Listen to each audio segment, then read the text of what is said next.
रोगा, भाड़वा, तो खटिया रहेंगे तो मुर्दा रहेंगे। ये सब उनके लिए है जो देश के और प्रदेश के युवाओं के जीवन के साथ खेल रहा है। कौन सी शिक्षा प्राप्त कर रहे हैं आप? छत्तीसगढ़ के हैं आप। मुझे गर्व है कि मैं छत्तीसगढ़ के निवासी हूं, लेकिन क्या आपको गर्व है कि आप छत्तीसगढ़ के शिक्षित वर्ग से ताल्लुक रखते हैं?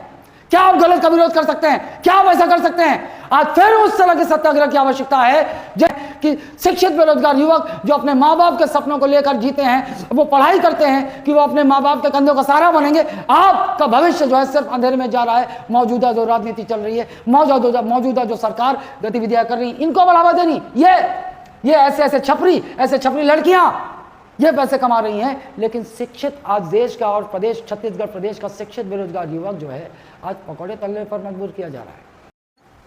नमस्कार मेरे प्रदेश के बदकिस्मत बेरोजगार छात्रों, दिस इज अलकली शादिया फ्रॉम ब्यूरोक्रेट्स।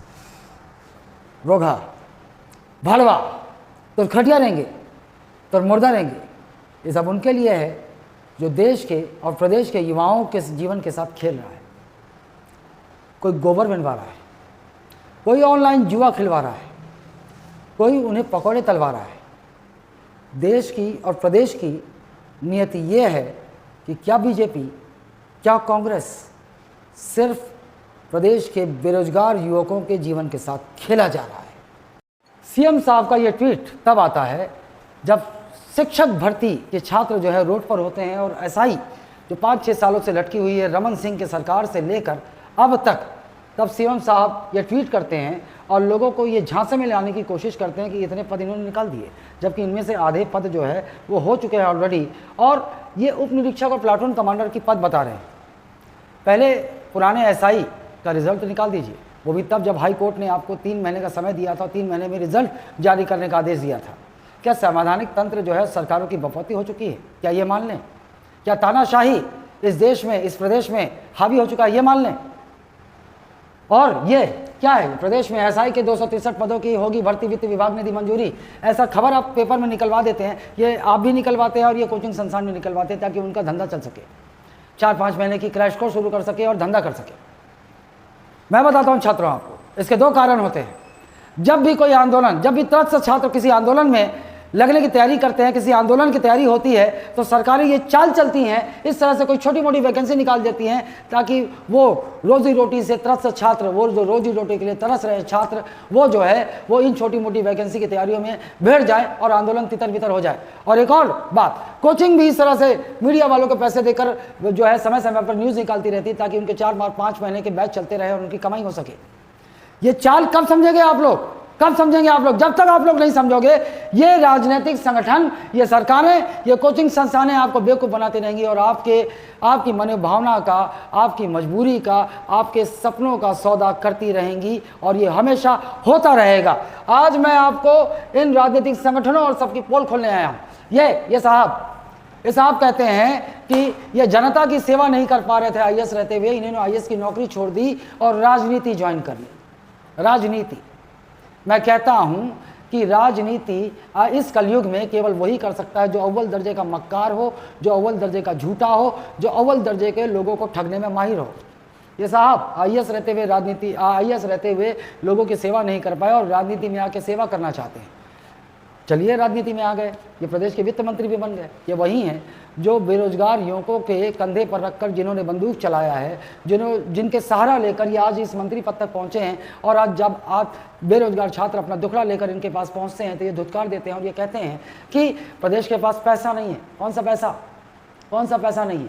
पैसा सरकार के पास ना हो, पैसा मंत्रियों के पास ना हो, ऐसा हो ही नहीं सकता।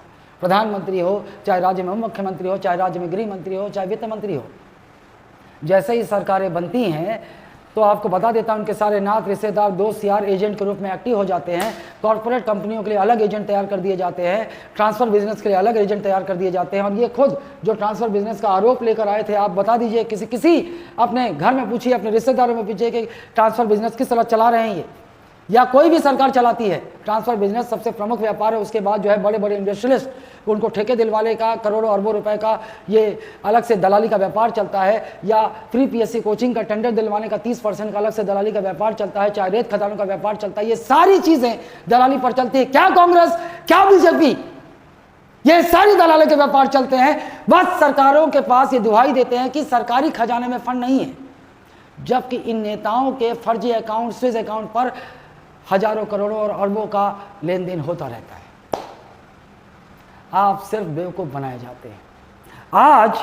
आज ये बेरोजगार छात्रों की स्थिति है और ये भगत सिंह है। ये कहते हैं विद्यार्थियों का मुख्य काम पढ़ाई करना है, लेकिन देश की सामाजिक आर्थिक परिस्थितियों को जानना, समझना और उसमें बदलाव लाना अगर उस शिक्षा में शामिल नहीं है तो ऐसी शिक्षा को निकम्मी समझता हूं। कौन सी शिक्षा प्राप्त कर रहे हैं आप जो गलत हो रहा है और आप चुप बैठे देखते रहते हैं? कौन सी शिक्षा प्राप्त कर रहे हैं आप? छत्तीसगढ़ के हैं आप। मुझे गर्व है कि मैं छत्तीसगढ़ के निवासी हूं, लेकिन क्या आपको गर्व है कि आप छत्तीसगढ़ के शिक्षित वर्ग से ताल्लुक रखते हैं?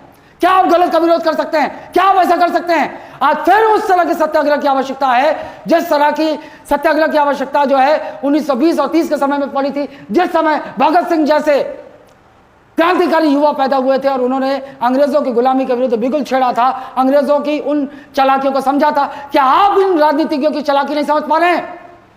हम अच्छे थे इन राजनीतिज्ञों से बहुत अच्छे थे शायद अंग्रेजों की गुलामी में। वो तो पराये थे, उन्होंने हमारा शोषण किया। ये तो हमारे अपने हैं, और जब अपने अपने घर में आग लगाते हैं तो इनसे बड़ा विश्वासघात, इनसे बड़ा कूटनीतिज्ञ, इनसे बड़ा दलाल कोई और नहीं होता है। ये हमारे अपने हैं जो हमारी अपनी जनता को, हमारी अपनी गरीब जनता को, हमारी अपनी जो है निसहाय असहाय जनता को सिर्फ शिकार बनाते हैं अपनी राजनीतिक रोटी सेकने के लिए, अपने स्वार्थ साधने के लिए।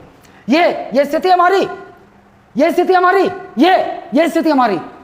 आप पिछले 2-3 सालों में अंदाजा कीजिए कि ऐसे फर्जी बाबा ये ऐसे फर्जी बाबा है जो हिंदुत्व का नारा रचते हैं, और बांग्लादेश में हिंदुत्व खतरे में होता है तो वहां सांप सूंघ करके बैठ जाते हैं। ये ऐसे बाबा हैं जो चमत्कार का दावा करते हैं, बालाजी का दावा करते हैं, और कोरोना में ये छुप कर बैठ जाते हैं। ये ऐसे बाबा जी, रेड्डी अन्ना, ऐसे ऑनलाइन जुए के धंधे चल रहे हैं खुलेआम इस सरकार में, और आप उम्मीद करते हैं कि शिक्षित बेरोजगार युवकों के साथ न्याय होगा। ऐसे बैठे बैठे कोई न्याय नहीं होने वाला। ये ड्रीम 11 खुलेआम चल रहे हैं, ऑनलाइन सट्टे खुलेआम चल रहे हैं इस सरकार में, और हम उम्मीद करते हैं कि शिक्षित बेरोजगार युवक जो अपने माँ बाप के सपनों को लेकर जीते हैं, वो पढ़ाई करते हैं कि वो अपने माँ बाप के कंधों का सहारा बनेंगे। आपका भविष्य जो है सिर्फ अंधेरे में जा रहा है। मौजूदा जो राजनीति चल रही है, मौजूदा जो सरकार गतिविधियां कर रही है, इनको बढ़ावा देनी, ये ऐसे छपरी लड़कियां ये पैसे कमा रही हैं। लेकिन शिक्षित आज देश का और प्रदेश, छत्तीसगढ़ प्रदेश का शिक्षित बेरोजगार युवक जो है आज पकौड़े तलने पर मजबूर किया जा रहा है।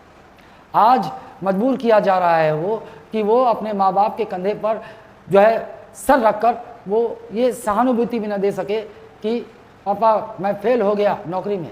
नौकरी है कहाँ? वैकेंसी है कहाँ? आप तो रोजगार के अवसर इन मकानों के लिए तैयार कर रहे हैं, और अगर गिनी चुनी नौकरी निकलती है, 2 करोड़ का नौकरी का वादा किया था कभी किसी ने, 2 करोड़ का सबका वादा किया था कभी किसी ने, लेकिन रोजगार आज किसको है? मक्कारों को, ठगों को, अश्लील लड़कियों को, गंजेड़ी युवकों को, या वो जो छपरी समाज में छपरी युवक कहलाते हैं उनको नौकरी है, वो पैसे कमा रहे हैं। और शिक्षित बेरोजगार जो है अपने मध्यम वर्गीय परिवार या गरीब परिवार का जो है अपने परिवार का सपनों का बोझ लेकर जो जी रहा है कि मैं पढ़ूंगा, लिखूंगा, मेहनत करूंगा और मुझे एक नौकरी मिलेगी और मैं अपने परिवार का सहारा बनूंगा।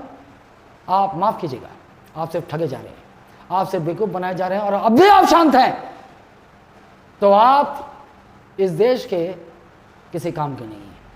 आपको उठ के खड़ा होना होगा, आपके अधिकारों के लिए लड़ना होगा, वरना ऐसे समाज विकसित किया जा रहा है जहाँ सिर्फ ठग मक्कार वो अपना जीवन यापन करेंगे, और शिक्षित बेरोजगार युवक जो है इस प्रकार भीड़ में जो है अपनी नौकरियों का हक मानते सिर्फ रोते रहेंगे, बिलखते रहेंगे। फैसला आपके हाथ में है, निर्णय आपको लेना है। धन्यवाद।